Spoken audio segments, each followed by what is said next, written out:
Introduction. What is force? What happens when a force is applied to an object? While pushing, pulling, lifting, or hitting anything, we are actually changing the motion of an object. This change in motion requires force. So we can say that a push or a pull on an object resulting in its motion is called a force. Objectives.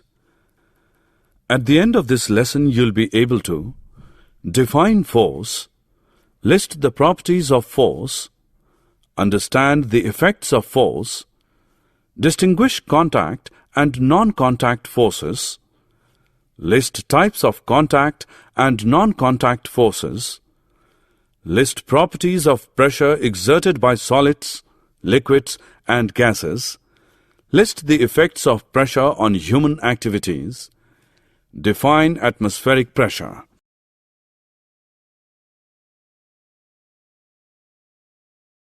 What happens when force interact? If you choose a heavy box and try to push it, the box will not move. Now if you ask a friend to help in pushing it in the same direction, it moves. This experiment proves that the forces are acting in the same direction add up.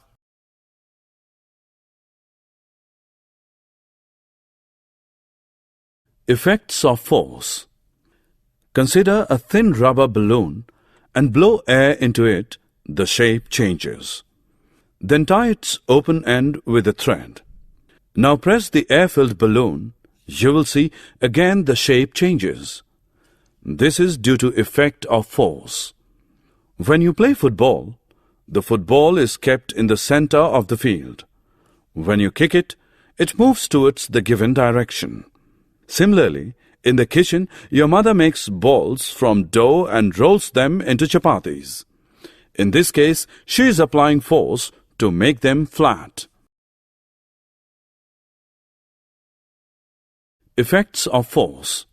One can change the direction of the object by applying suitable force on it. For example, in cricket, the speed of the ball hit by a batsman reduces to 0 when the fielder catches it. Also, if you kick a moving football, the speed of the football increases.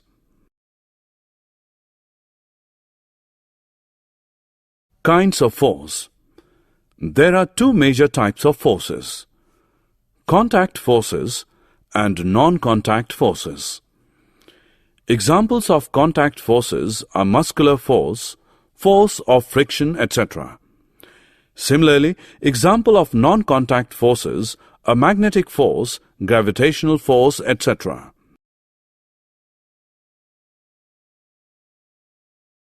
Contact forces.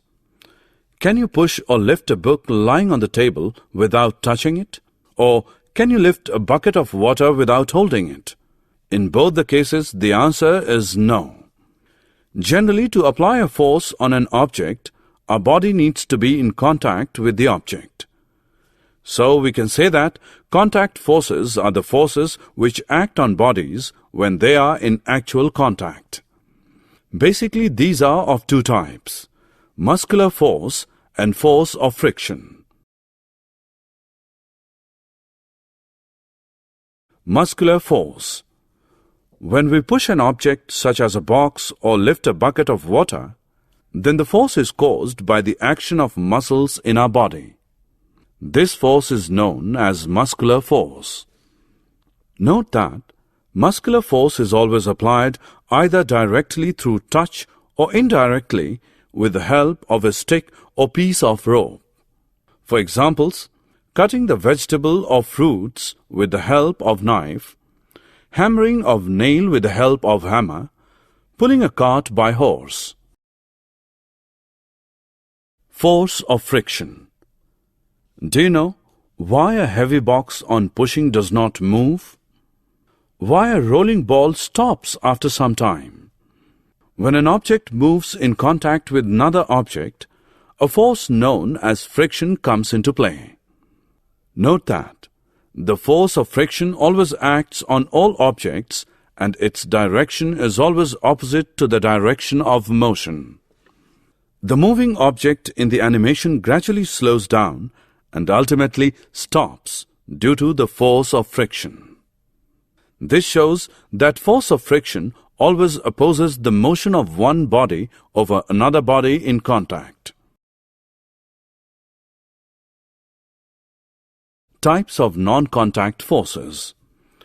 The types of non-contact forces are gravitational force, magnetic force, and electrostatic force. Do you know why the leaves of fruits fall to the ground when they detached from the plant? This is because of gravitational force. The force due to Earth's attraction is called the gravitational force. This is an example of non-contact force. Now, the force between two magnetic poles placed at a suitable distance is called the magnetic force, in which like poles repel, while the unlike poles attract each other. A magnet can exert a force on another magnet without being in contact with it. So, the force exerted by a magnet is also an example of non-contact force. Do you know, when we rub a tube through dry cloth and bring it near the thread is attracted towards the tube. This is because on rubbing the tube through the dry cloth, an electrical charge is generated on the tube. This is called the electrostatic charge. This is also an example of non-contact force. Pressure. Let us perform an activity. Take 5 wooden boxes of almost the same size. Fill them with scrap iron to make them heavy. Arrange these boxes on a wooden table, placing them side by side. See the impact of the push force from these boxes on the table. You will notice that the table remains normal and it is not affected by the push force, that is, weight of boxes upon it. Now, rearrange these boxes on the same table, placing them towards the center and one over the other. Now see the impact. In this arrangement, the table either bends or breaks under the weight of boxes. Can you guess why does this happen? Though the force applied in both the cases is same, but in the first case, impact is less, and in the second, the table bends. This activity proves that both the force and its coverage area are important. The smaller the area on which the force acts, greater is the impact, and this phenomenon is known as pressure. We can also say that pressure is related to the force.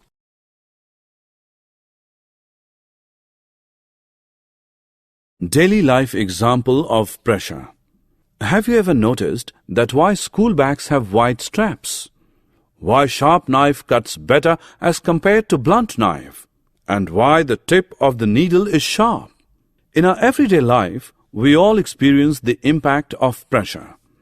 A school bag has white straps so that the weight of the bag may fall over a large area of the shoulders of the child, thus resulting in less pressure on the shoulders.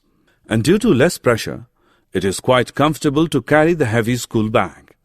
A sharp knife has a very thin edge. It cuts objects better because the area of contact is very small.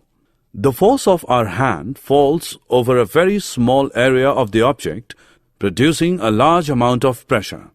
And this large amount of pressure cuts the object easily. Due to its sharp tip, the needle will put the force on a very small area of the cloth, producing a large pressure sufficient to pierce the cloth being stitched. Do liquid and gases also exert pressure like solids?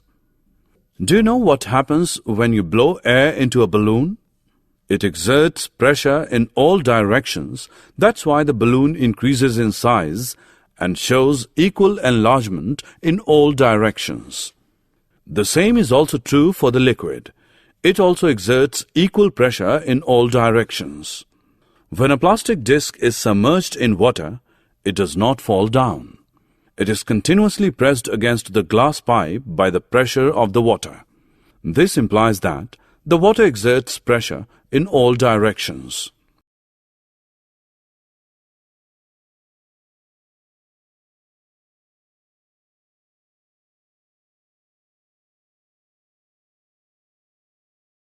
Air and our atmosphere. We know that there is air all around us. This envelope of air around the earth is known as atmosphere. Actually, air has weight and therefore exerts pressure. The pressure of the air upon the surface of the earth is called atmospheric pressure. Note that atmospheric pressure decreases as we go up and up. On an average, the weight of air on our head is 1 kilogram per centimeter square.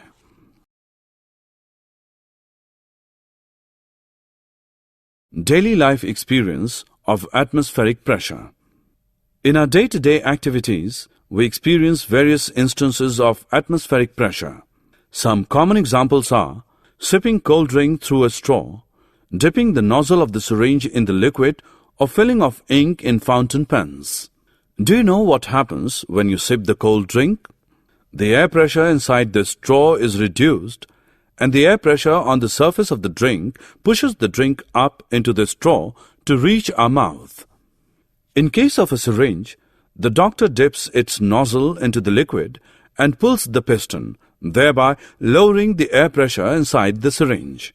Another example of ink-filled fountain pens that have rubber tubing, the rubber tube is pressed to push out the air from it, thus reducing air pressure inside the tube.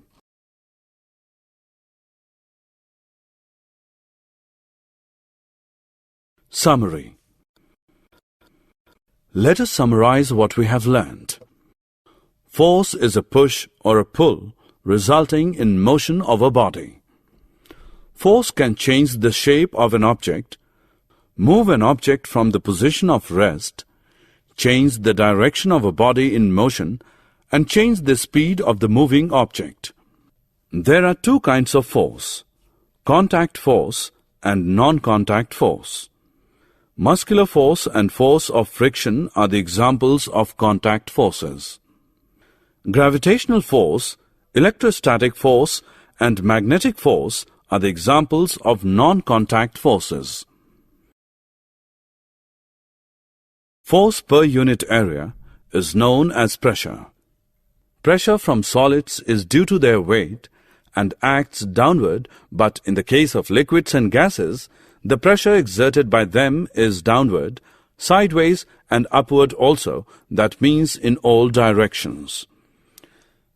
The envelope of air around the earth is known as atmosphere.